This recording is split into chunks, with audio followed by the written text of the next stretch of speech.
Okay. Something's wrong. Should be a picture there.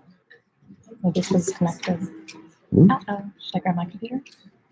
What? Should I grab my computer and put it there? Maybe.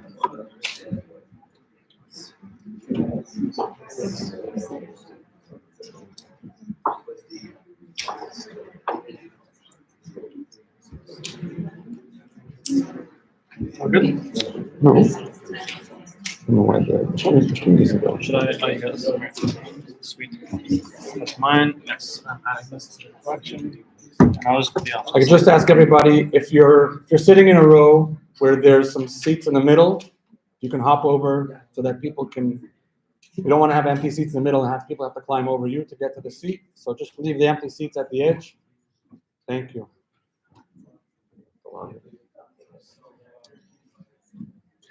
Okay. Maybe over here.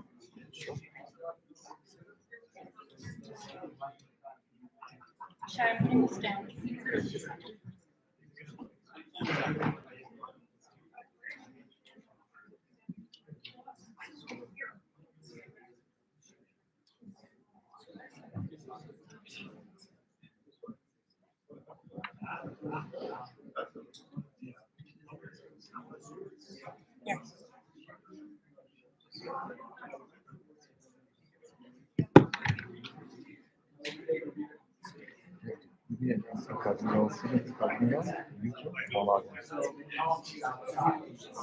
Okay.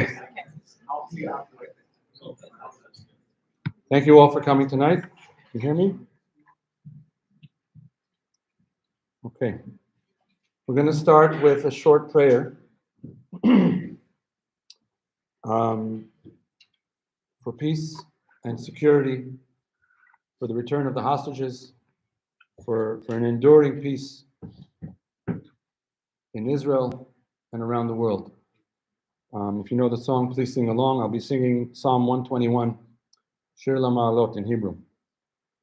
Shir LaMa'alot, Esa Einai El Ha'arim, Me'ayin Yavo Ezri, Ezri Me'im Adonai, Ose Shamayim V'aretz, Al Yiten Lamod Raglecha, Al Yanum Shomrecha, Hine lo yanum velo yishan shomer Yisrael, Adonai shomrecha, Adonai tzilcha, al yad yeminecha, yomam hashemesh lo yakeka veyareach balayla, Adonai yishmorcha mikol ra, yishmor et nafshecha, Adonai yishmor tzedcha u'borecha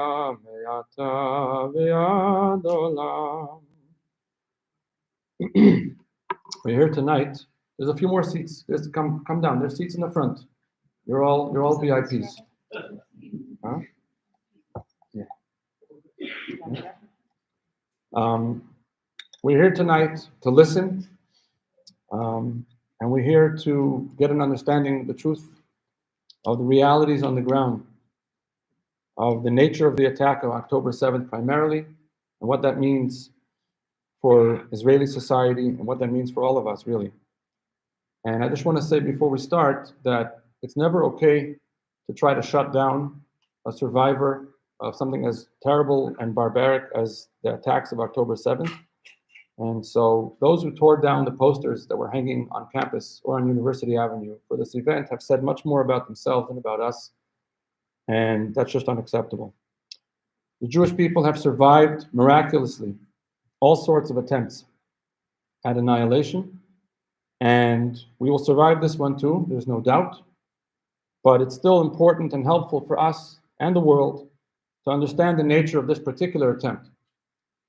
And I want to thank Shai for undertaking a grueling tour of tremendous travel and very little sleep to be able to share that message and his testimony, and especially for coming to Waterloo. This event would not be possible were it not for Noah Bulakia, who has put together not only this event, but other events with Shai And all her work, many, many hours of planning and logistics and good old-fashioned hard work have led to this. And thank you, Noah. And I'll give you the mic for an introduction to Shai.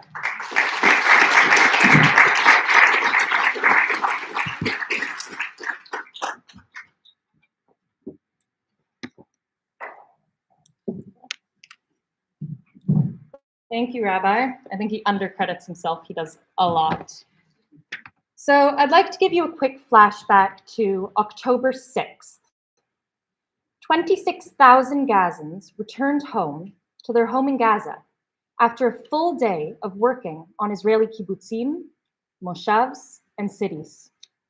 Most Israelis believed that this had developed some coexistence between those in Gaza who are daily subjected to the terrors of Hamas and civilians within Israel.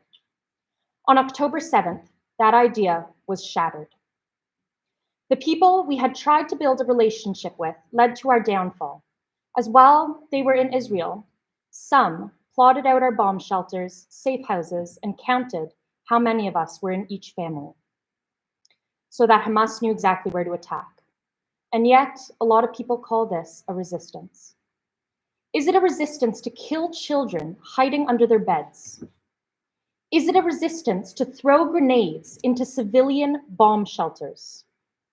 Is it resistance to rape, kidnap, and kill young people like you and me attending a music festival for peace? The very thought that anyone, including media personnel, professors, and young educated people like ourselves, could believe that this is a true act of resistance is disgusting. I hope you understand that there may be nuance to this subject, but there is not a nuance to this war.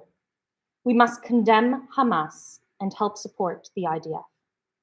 I would like to welcome Shai, recently 27, Canadian-Israeli photographer, who went to the Nova Music Festival and survived a vicious terror attack by Hamas. Shai's footage has helped identify survivors and victims.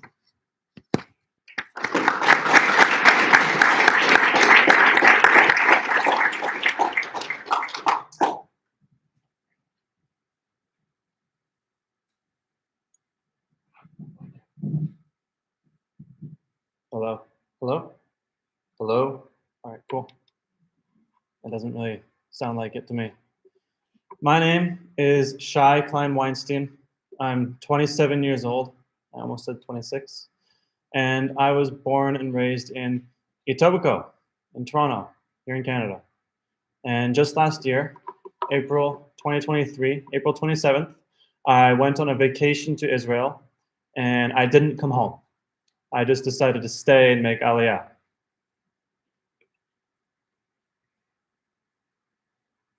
Do I just go through these? Yes. Okay. I'm gonna keep it at this. October 6th, myself, my cousin Mordecai, and our friends Yael, Eli, and Doraz were at my friend Shir's birthday party. Her birthday is October 7th, and so we were at her place overnight before we went to the Nova Festival. And this would be my first music festival. I've never been to one before. Living in Canada, I've never been to a party or a club or a rave or a techno bar, any of that. I like to go hiking and do that sort of stuff, walk my dog, rollerblade. I never really had interest in that. And then since moving to Israel, my cousin and my friends totally ruined me. And so when my friend Doraz, or Raz Malka, came over to my cousin's house and says to us, Shai, Mordecai, there's this festival, you gotta come.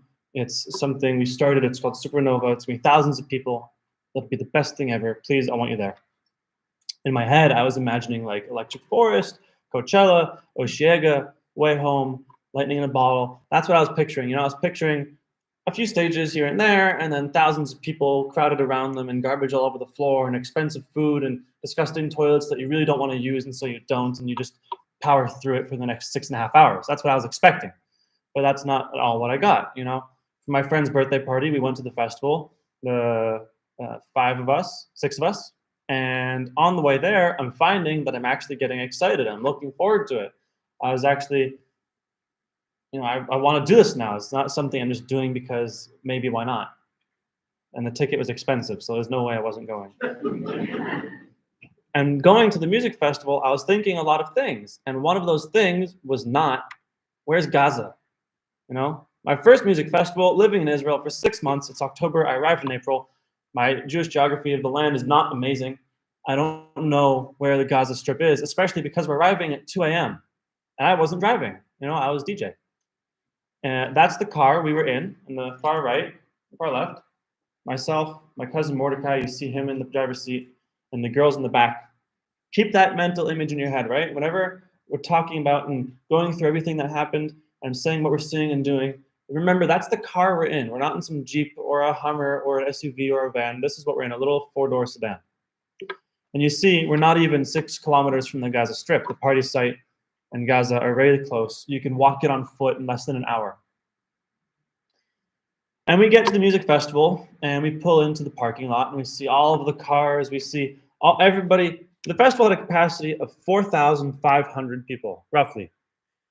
If you have that many people, you need parking for at least 2,000 cars. So we pull in, and we see all these cars, and we see from over the camp area and from over the fence, we see all the lights coming from the festival ground, and we hear the music. We hear the heavy bass music pounding through the air, and now I'm really getting hyped up, and I see the huge lineup, and everyone's having fun and joking and smoking and having a good time in the line because no one's in a rush. We know that we're going to be here for the exact same amount of time because the party is going until 4 p.m. Saturday.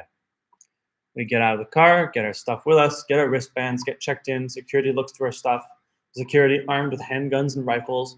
And we make our way into the festival ground, and we see everything. Not everything, but we see the camp areas where everyone's set up because it's an overnight festival. People have their tents, their hammocks, their canopies, yoga mats, lawn chairs, bean bags, all of the above. People want to be comfortable, and we're going to be there for a while, so you better bring a lot.